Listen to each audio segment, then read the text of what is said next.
नमस्कार, आप देख रहे हैं लखनऊ का अभिमान न्यूज और मैं हूं आपके साथ ज्योतिका। आइए रुक करते हैं खबर की ओर।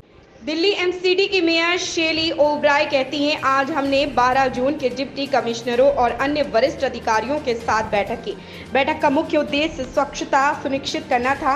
हमने कचरा संवेदनशील बिंदुओं के बारे में चर्चा की। इस समय दिल्ली में 250 कचरा संवेदनशील बिंदु जीवीपी है। इनमें से कई जीवीपी को समाप्त कर दिया गया और कुछ जीवीपी में 24 घंटे के भीतर कचरा डंप कर दिया जाता। कल हमने जन स्वास्थ्य विभाग के अधिकारियों के साथ बैठक बुलाई है और बुधवार को स्वास्थ्य विभाग के अधिकारियों के साथ बैठक बुलाई गई ताकि डेंगू के मामले सामने आने पर अस्पतालों और डिस्पेंसरियों में उचित व्यवस्था की जा सके। हमारे तमाम दूसरे सीनियर अधिकारी हैं, उनके साथ हमने बैठक करी। हमारी इस बैठक का जो मेन मकसद था, एक तो है साफ सफाई, जो दिल्ली की सफाई व्यवस्था को दुरुस्त रखना नगर निगम की सबसे बड़ी जिम्मेदारी है। साथ ही हमारे जितने भी जीवीपी पॉइंट्स हैं, हमारे गार्बेज वनरेबल पॉइंट्स, हमने उस पर चर्चा की। तमाम डीसीज के साथ हमने पूछा कि पिछले साल के मुताबिक और इस बार हमारे कितने जीवीपी पॉइंट्स जो हमने खत्म किए थे उनकी लिस्ट मांगी, जो हमारे नए जीवीपी पॉइंट्स बन गए हैं हमने उनकी लिस्ट मांगी है। साथ ही हमारे ऐसे कौन से रिसोर्सेज हैं जिनकी हमें और रिक्वायरमेंट है, उन सभी की हमें रीजंस भी मांगे कि जो जीवीपी पॉइंट्स बंद हो गए हैं हमने उन पे सौंदर्यकरण का काम किया था, हमने उसके फोटोग्राफ भी मांगे।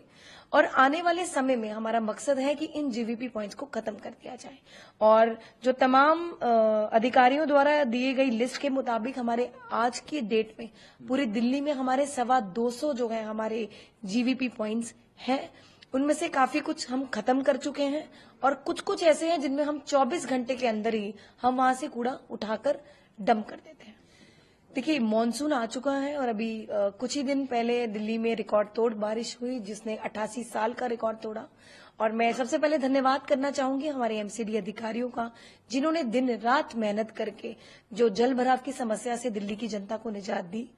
अब जब मॉनसून शुरू होता है तो अगली जो जिम्मेदारी है हमारे पब्लिक हेल्थ डिपार्टमेंट की होती है। जो डेंगू और मलेरिया के जो चांसेस हैं मॉनसून में और मॉनसून के बाद ज्यादा रहते हैं। कल हमारी एक पब्लिक हेल्थ डिपार्टमेंट के साथ हमारे तमाम जितने भी अधिकारी हैं उनके साथ एक बैठक है और बुधवार को फिर हमने जो बैठक बुलाई है वो हमारे हेल्थ डिपार्टमेंट के साथ, जितने अस्पताल और डिस्पेंसरीज हैं कि हमारे अगर डेंगू मलेरिया के केसेस आते हैं तो हमारी क्या तैयारी है उन मरीजों को हमें दवा देने की और उनके इलाज की। इस खबर में बस इतना ही। बने रहिए लखनऊ का अभिमान न्यूज के साथ।